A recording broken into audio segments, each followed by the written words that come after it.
about power plant engineering.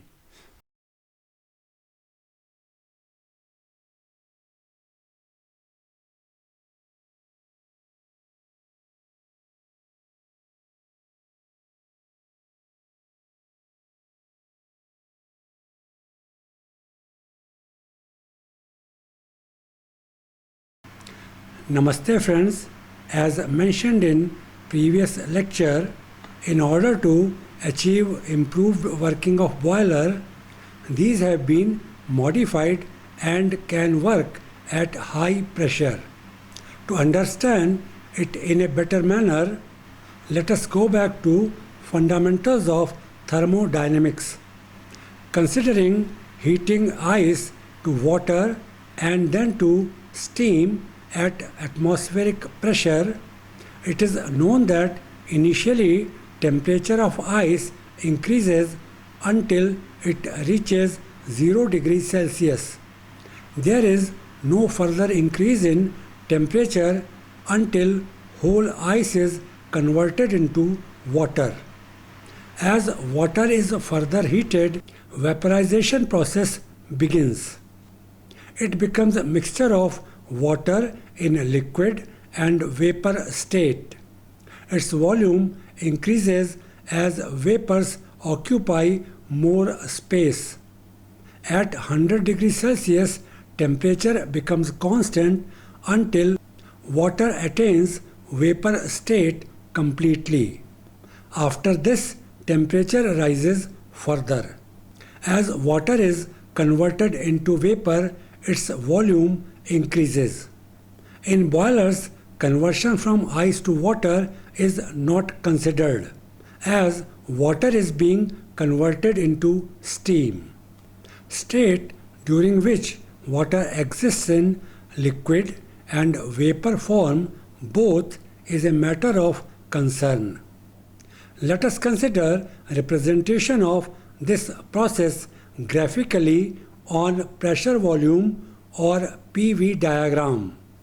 Referring to PV diagram that shows the process of conversion of water into steam graphically. Variation in pressure has been shown on vertical axis and that of volume has been taken on horizontal axis. Saturated liquid curve has been shown in blue color and saturated vapor curve has been shown in red color. Saturated liquid curve represents states where conversion to vapor state begins.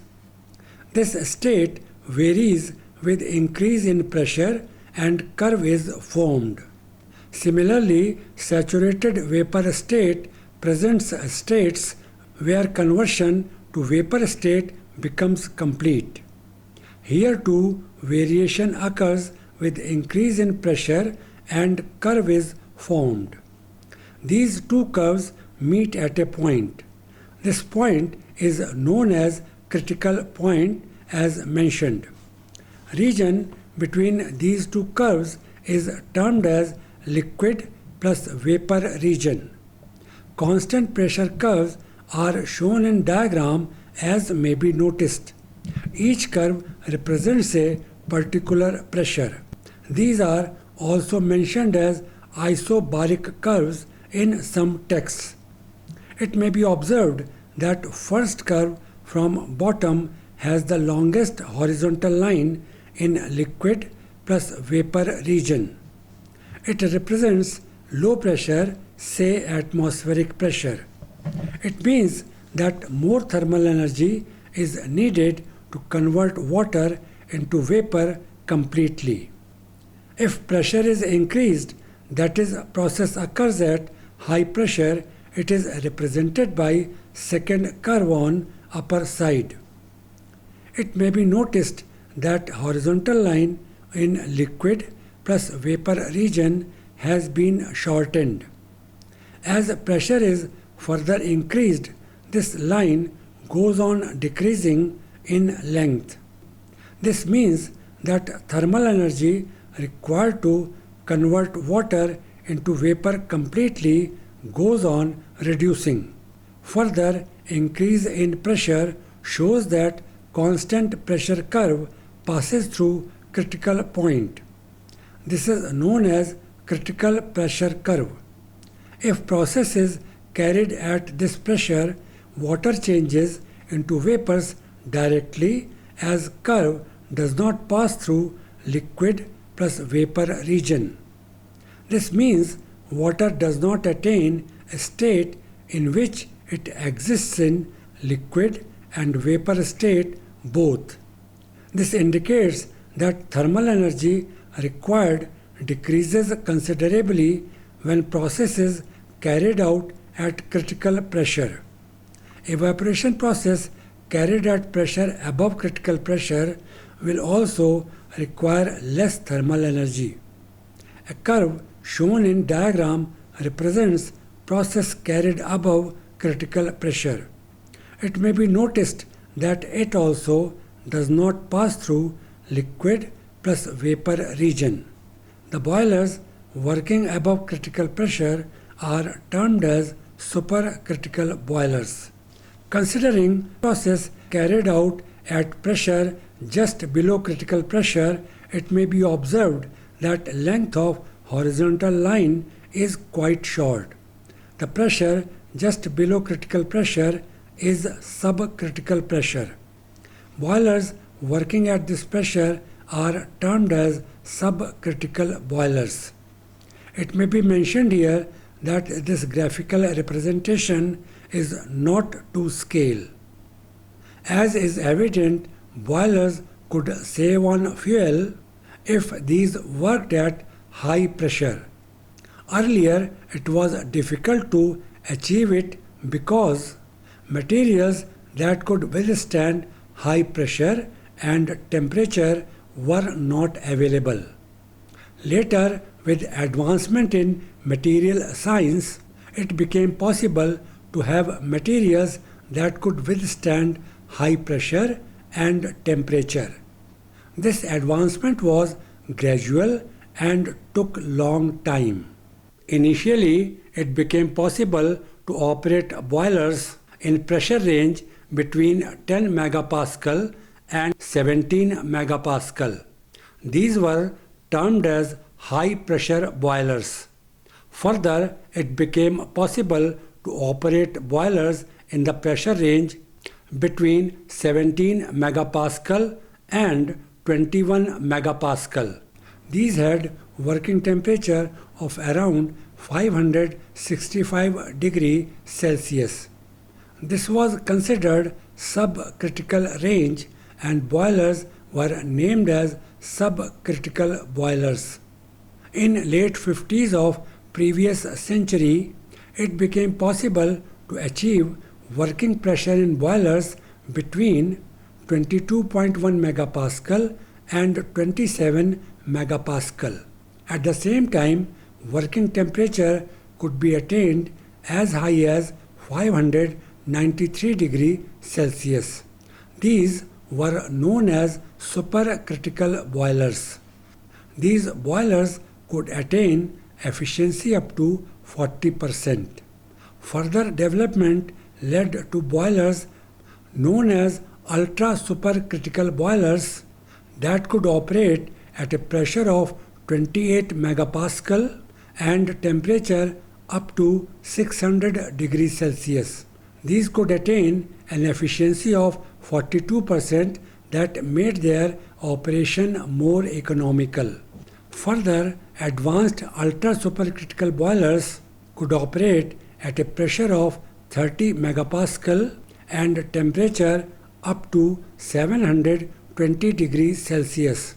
These have an efficiency of about 46%. An important fact is that power plants using these boilers should have matching accessories such as reheater, etc. Steam turbines used in these plants should be able to handle steam at such a high pressure and temperature. Therefore, we have supercritical, ultra supercritical and advanced ultra supercritical power plants. After going through details of accessories of boilers and their variants used in modern thermal power plants, I take up further details of boiler. Boilers can be fire tube boilers and water tube boilers. In fire tube boiler, hot gases move in tubes or pipes. Water is outside pipes. In water tube boiler, it is other way round. Here, water is inside tubes or pipes and hot gases move outside.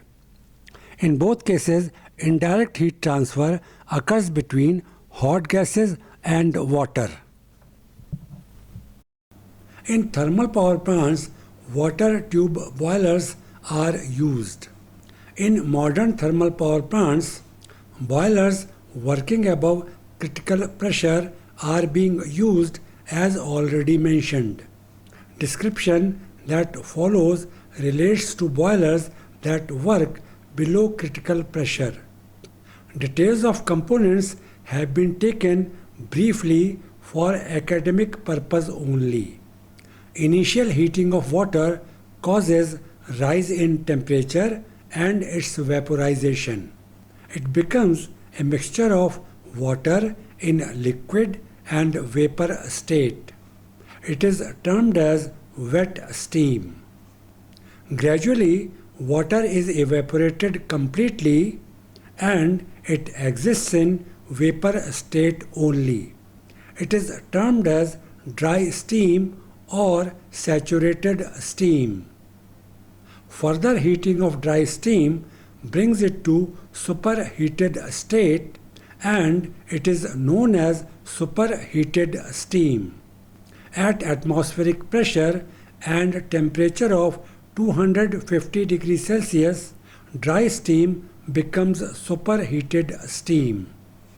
A schematic diagram of boiler shows its different components and their position. Referring to diagram, at the bottom there is a furnace.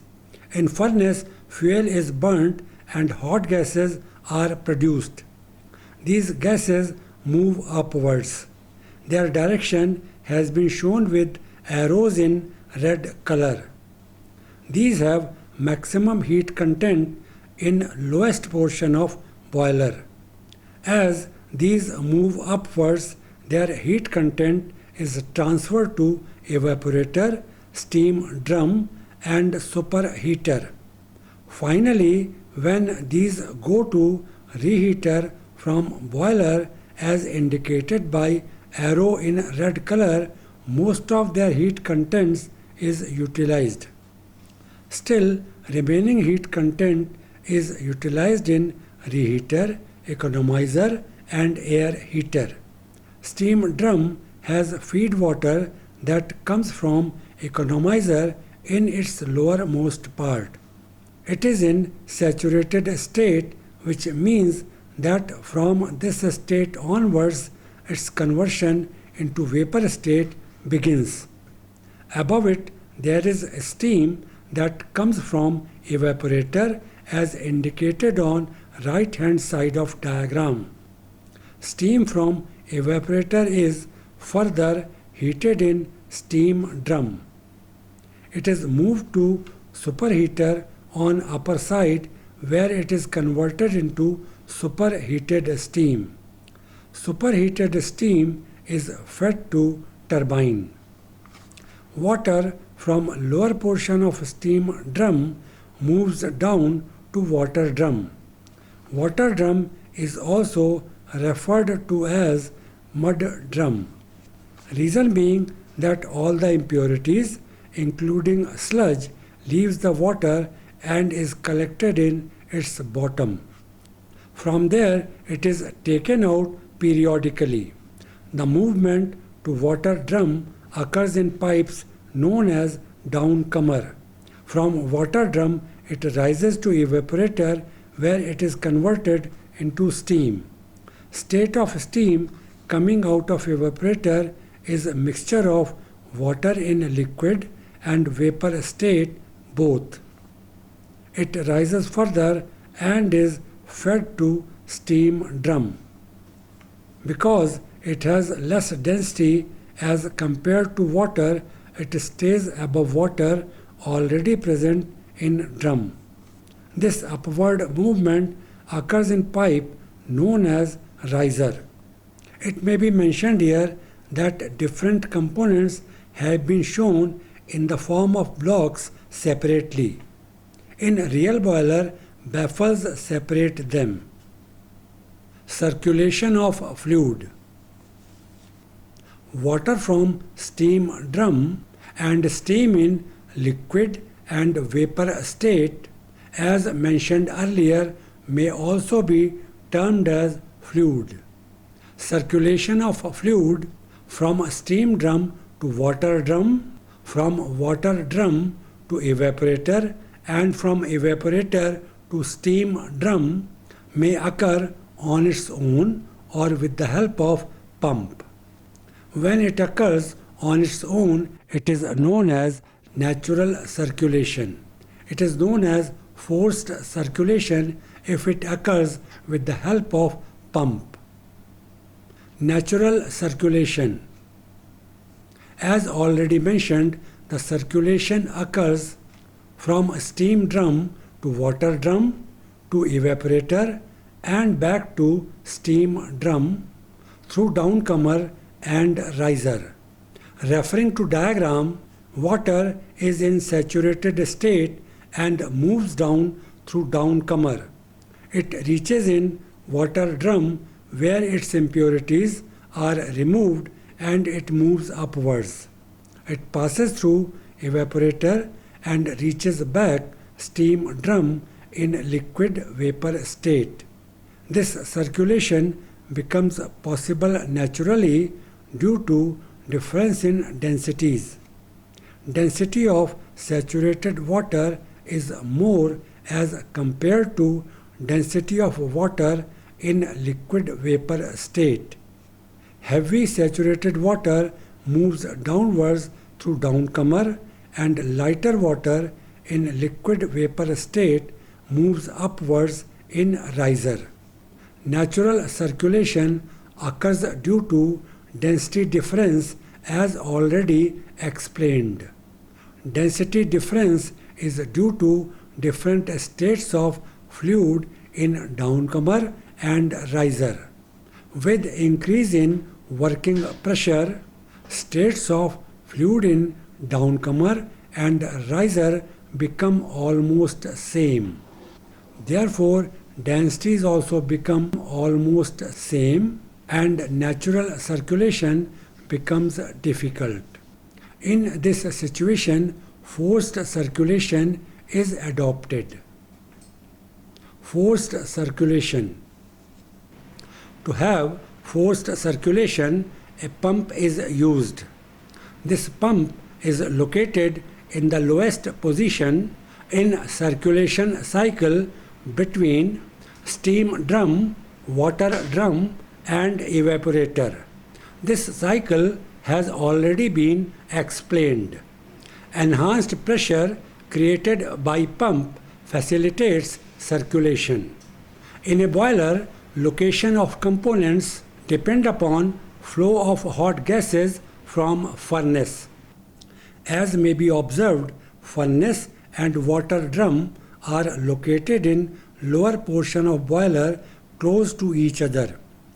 Gases in lower portion have maximum heat content that causes desired heat transfer to water in saturated state as it comes out of drum. Hot gases move upwards as indicated by arrows in red color. Water in converted form moves upwards through riser. Hot gases moving upwards heat water in evaporator. Water in a liquid and vapor state enters the steam drum at higher temperature.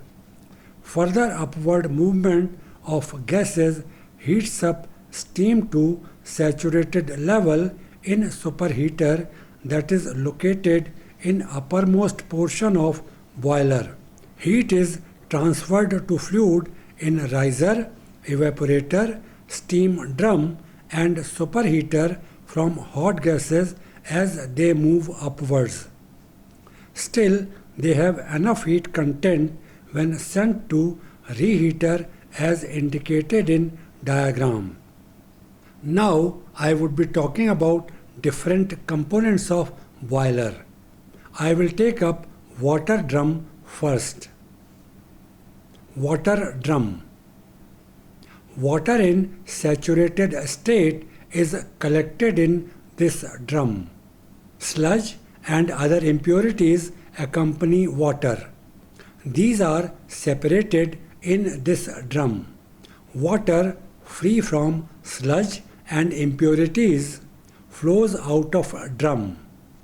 Sludge and impurities collected in drum are removed periodically as already mentioned. It is also known as mud drum as mentioned earlier. This is because it accommodates sludge and other impurities, say mud. Evaporator. In evaporator, initial evaporation occurs. It is a heat exchanger. Water moves inside tubes that are surrounded by hot gases.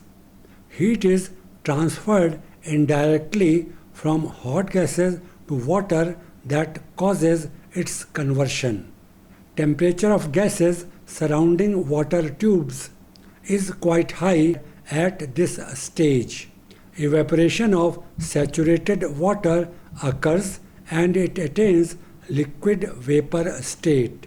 In this state, it is transferred to steam drum.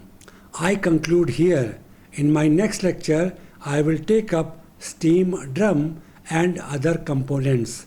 Thanks for watching.